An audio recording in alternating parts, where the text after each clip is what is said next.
যুদ্ধবিরতির ঘোষণা থাকলেও দক্ষিণ লেবাননে থামছে না রক্তপাত। সোমবার তাইবে শহরে নতুন করে ভয়াবহ বোমা হামলা চালিয়েছে ইসরায়েলি বিমান বাহিনী। আল জাজিরার তথ্য অনুযায়ী এই হামলায় অন্তত 2 জন প্রাণ হারিয়েছেন। গত 16 এপ্রিল যুদ্ধবিরতি ঘোষণার পর থেকে ইসরায়েলি হামলায় লেবাননে নিহতের সংখ্যা এখন 38-এ পৌঁছেছে।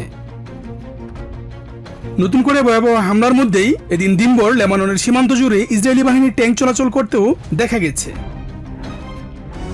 পাল্টা প্রতিরোধে এদিন ইসরায়েলি সেনাদের ওপর অতর্কিত হামলা চালিয়েছে হিজবুল্লাহ। দক্ষিণ লেবাননের এই রণক্ষেত্রে যেন এদিন ইসরায়েলি বাহিনীর জন্য অপেক্ষা করছিল চরম এক দুঃস্বপ্ন। লেবানিজ একটি গ্রামে অগ্রসরমান আইডিএফ এর বিশেষ ইউনিটের উপর অতর্কিত হামলা চালায় হিজবুল্লাহ। এন্টি ট্যাঙ্ক মিসাইলের আঘাতে সেনারা হতাহত হলে তাদের উদ্ধারে পাঠানো হয় বিশেষ হেলিকপ্টার। সেখানেও হানা দেয় হিজবুল্লাহ। হেলিকপ্টার লক্ষ্য করে মিসাইল ছুড়লে থমকে যায় পুরো উদ্ধার অভিযান।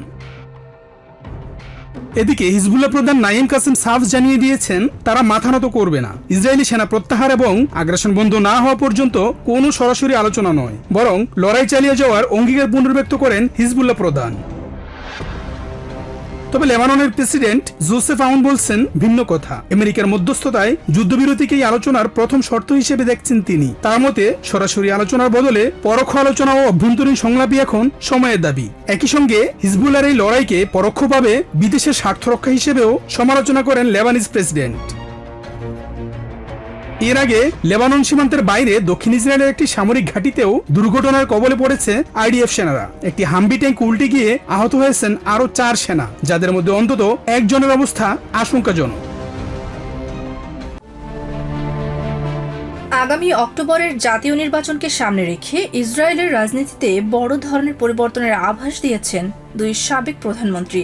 দীর্ঘদিনের মিত্র শত্রুতা ও ব্যর্থতার সমীকরণ পেছনে ফেলে আবারও হাত মিলিয়েছেন ইয়ার লাপিদ ও নাফতালি বেনেট।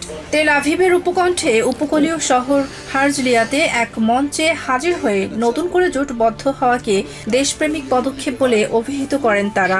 জোটের লক্ষ্য একটাই, বেঞ্জামিন নেতানিয়াহুর শাসনের অবসান ঘটানো। বেনেট স্পষ্ট জানিয়ে দিয়েছেন নেতানিয়াহুর সাথে পথ চলার সময় শেষ হয়ে এসেছে। আমরা এক সংকটকাল পার করছি, যা সাহসী পদক্ষেপ দাবি করে। আমার বন্ধু ইয়ার লাপিদকে সাথে নিয়ে দেশের স্বার্থে আমি সবচেয়ে বড় জায়নবাদী ও দেশপ্রেমিক সিদ্ধান্তটি নিচ্ছি।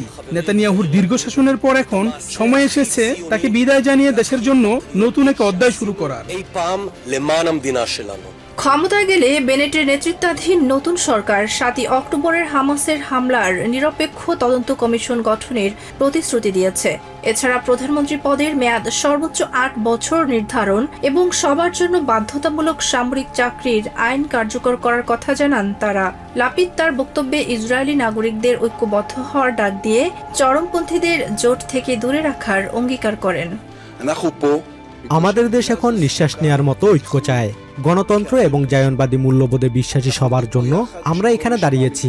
আগামী নির্বাচনে জেতার জন্য ইসরায়েলের মধ্যপন্থীদেরও বেনেটের পেছনে ঐক্যবদ্ধ হতে হবে। তিনি একজন নীতিবান ও আইন মান্যকারী নেতা। যদিও নেতানিয়াহুর প্রভাবমুক্ত এক নতুন ইসরায়েল গড়ার প্রত্যয় নিয়ে মঞ্চ ছাড়েন এই 2 নেতা, কিন্তু কট্টর অবস্থান থেকে সরেননি কেউই।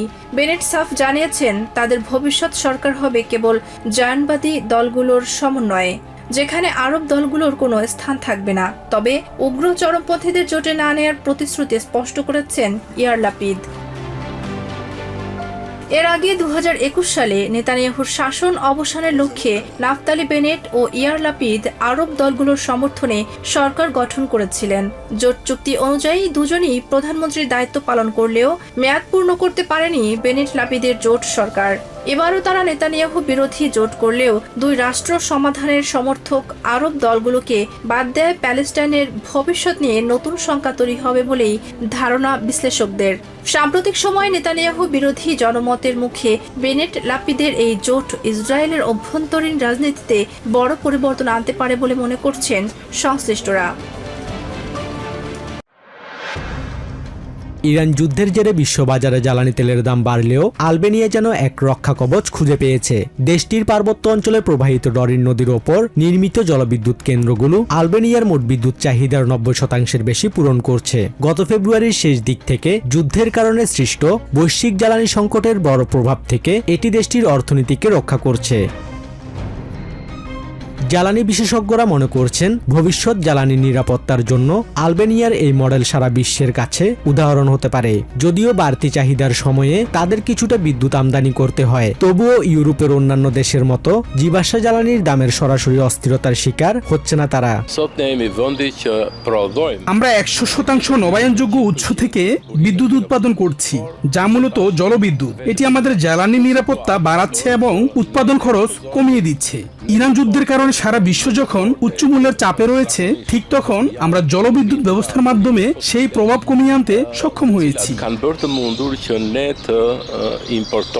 বিপরীতে সমুদ্রে ভাসমান তাপবিদ্যুৎ কেন্দ্রের বিরুদ্ধে প্রতিবাদ জানিয়েছেন ভলোরা অঞ্চলের বাসিন্দারা। তারা বলছেন এই কেন্দ্রগুলো থেকে যেমন দূষণ ছড়াচ্ছে, তেমনি বিদ্যুতের উৎপাদন খরচও অনেক বেশি। আমরা আমাদের অঞ্চলে এই ভাসমান বিদ্যুৎ কেন্দ্রগুলো স্থাপনের বিরোধী ছিলাম। এগুলোর মাধ্যমে যেমন পরিবেশ দূষণ বাড়ছে, তেমনি বিদ্যুৎ উৎপাদনের খরচও তুলনামূলক অনেক বেশি। আমরা টেকসই ও পরিবেশ বান্ধব জ্বালানির পক্ষেই রয়েছি। আলবেনিয়ার জ্বালানি মন্ত্রণালয় এক বিবৃতিতে জানিয়েছে, তাপবিদ্যুতের বিপরীতে নবায়নযোগ্য জলবিদ্যুৎ কেন্দ্রের ওপর নির্ভরতাই দেশটিকে বর্তমান সংকটের প্রভাব থেকে সুরক্ষিত রেখেছে। ইটালি, জার্মানি ও গ্রিসের মতো দেশগুলো গ্যাস ও কয়লার উচ্চ মূল্যের কারণে মুদ্রাস্ফীতির চাপে যখন দিশেহারা, তখন আলবেনিয়ার এই নবায়নযোগ্য জ্বালানির মডেল তৈরি করছে ইউরোপের জ্বালানি নিরাপত্তার নতুন সমীকরণ। লেবাননের দক্ষিণাঞ্চলীয় গ্রাম রাস আল আইন। যুদ্ধের ক্ষত নিয়ে জমিতে ফিরেছেন কৃষক আবু হাসান ও হামজা ইসার মতো আরো অনেকেই, কিন্তু সেখানে গিয়ে তারা যা দেখছেন তা কেবলই ধ্বংসের প্রতিচ্ছবি। গত মার্চ থেকে ইসরায়েলি আগ্রাসনে বাস্তুচ্যুত হওয়ার ফলে মাঠে থাকা ফসল তোলার সুযোগ পাননি এই কৃষকরা। এখন তাদের সামনে পড়ে আছে বিশাল আকার হয়ে নষ্ট হয়ে যাওয়া সবজি আর শুকিয়ে যাওয়া ফসল। শুধু আবু হাসানই নন, একই দুর্দশা হামজা ইসারও। পূর্বপুরুষের আমল থেকে কৃষিকাজ করে আসা এই পরিবারের কাছে এমন মৌসুম এর আগে কখনোই আসেনি। ইসরায়েলি বিমান হামলা আর ভারী কামানের গোলার ভয়ে দীর্ঘদিন মাঠ থেকে দূরে থাকতে হয়েছে তাদের। কিন্তু হামজা ইসা জানান, তামাক ও লেবু চাষই ছিল এই অঞ্চলের মানুষের আয়ের প্রধান উৎস। গত 2 মাস থেকে শুরু হওয়া এই আগ্রাসনে লেবাননে অন্তত 1.2 মিলিয়ন মানুষ বাস্তুচ্যুত হয়েছেন। প্রাণ হারিয়েছেন 2500-ও বেশি মানুষ। গত 16 এপ্রিল তথাকথিত যুদ্ধবিরতি ঘোষণার পর কিছু মানুষ ঘরে ফিরতে শুরু করলেও সংখ্যা এখনো কাটেনি। অন্যদিকে কৃষি জমিতে ইসরায়েলি বাহিনীর রাসায়নিক ও সাদা ফসফরাস ব্যবহারের ফলে জমির উর্বরতাও এখন বড় হুমকির মুখে। নিউ ইয়র্ক থেকে সম্প্রচারিত TVN 24 টেলিভিশন বিশ্বজুড়ে বাঙালির কণ্ঠস্বর।